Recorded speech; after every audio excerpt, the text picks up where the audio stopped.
Taste the Daily. Mayiladuthurai மாவட்டத்தில் மாணவர்களுக்கு protein நிறைந்த முட்டை வழங்க விடியா திமுக அரசை பொதுமக்கள் வலியுறுத்தினர். கோழி முட்டை 46 கிராம் முதல் 52 கிராம் வரை இருந்தால்தான் அது புரோட்டீன் நிறைந்ததாக இருக்கும் என ஏற்கனவே அரசு சார்பில் தெரிவிக்கப்பட்டுள்ளது. இந்நிலையில் மயிலாடுதுறை மாவட்டத்தில் அனைத்து பள்ளிகளிலும் விடியா அரசு 36 கிராம் முதல் 40 கிராம் வரை மட்டுமே முட்டை வழங்கி மாணவர்களின் வயிற்றில் அடிப்பது ஆய்வில் தெரிய வந்தது. இதையடுத்து சத்துணவில் தரமான முட்டை வழங்க மயிலாடுதுறை மாவட்ட ஆட்சியரிடம் நாகை மாவட்ட நுகர்வோர் பாதுகாப்பு விழிப்புணர்வு சேவை அமைப்பினர் மனு அளித்து வலியுறுத்தினர். 46 கிராம்லேருந்து 52 கிராம் வரைக்கும் முட்டை அரசு போட சொல்லி ஜீவா போட்டோம். அந்த ஜீவா பிரகாரம் அந்த முட்டைகள் போடப்படலை. முட்டை சிறிய முட்டையாக இருக்குது, அதுக்கு புரோட்டீன் கிடைக்கிறதுக்கு வாய்ப்பு இல்லாத காரணத்தினால இது அரசு சம்பந்தமாக 4ஆம் தேதி எல்லா ஸ்கூல்லையும் ஆய்வு பண்ணியிருந்தோம். மாவட்ட ஆட்சியர் அவர்களுக்கு புகார் கொடுக்கப்பட்டிருந்துச்சு.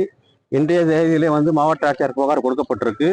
நிலைமை அதே நிலையில தான் இருக்கு, இன்னும் சரி செய்யப்படவில்லை.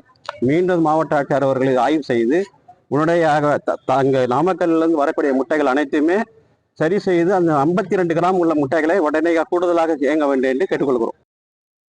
திருவண்ணாமலை மாவட்டம் ஆரணி அருகே புதிதாக கட்டி முடிக்கப்பட்ட நாடக மேடையை அதிமுக முன்னாள் அமைச்சரும் ஆரணி சட்டமன்ற உறுப்பினருமான சேவூர் எஸ் ராமச்சந்திரன் திறந்து வைத்தார். புத்தூர் கிராமத்தில் நாடக மேடை கட்டடம் அமைத்து தரும்படி அப்பகுதி மக்கள் ஆரணி அதிமுக சட்டமன்ற உறுப்பினர் சேவூர் எஸ் ராமச்சந்திரனிடம் கோரிக்கை விடுத்தனர். அதன் அடிப்படையில் அதிமுக சட்டமன்ற உறுப்பினர் தொகுதி நிதியில் இருந்து 7,50,000 நிதி ஒதுக்கீடு செய்து புதிதாக நாடக மேடை அமைக்கப்பட்ட நிலையில் அதன் திறப்பு விழா நடைபெற்றது.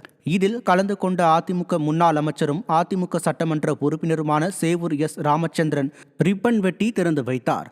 இந்நிகழ்ச்சியில் கழக நிர்வாகிகள் பலர் கலந்து கொண்டனர்.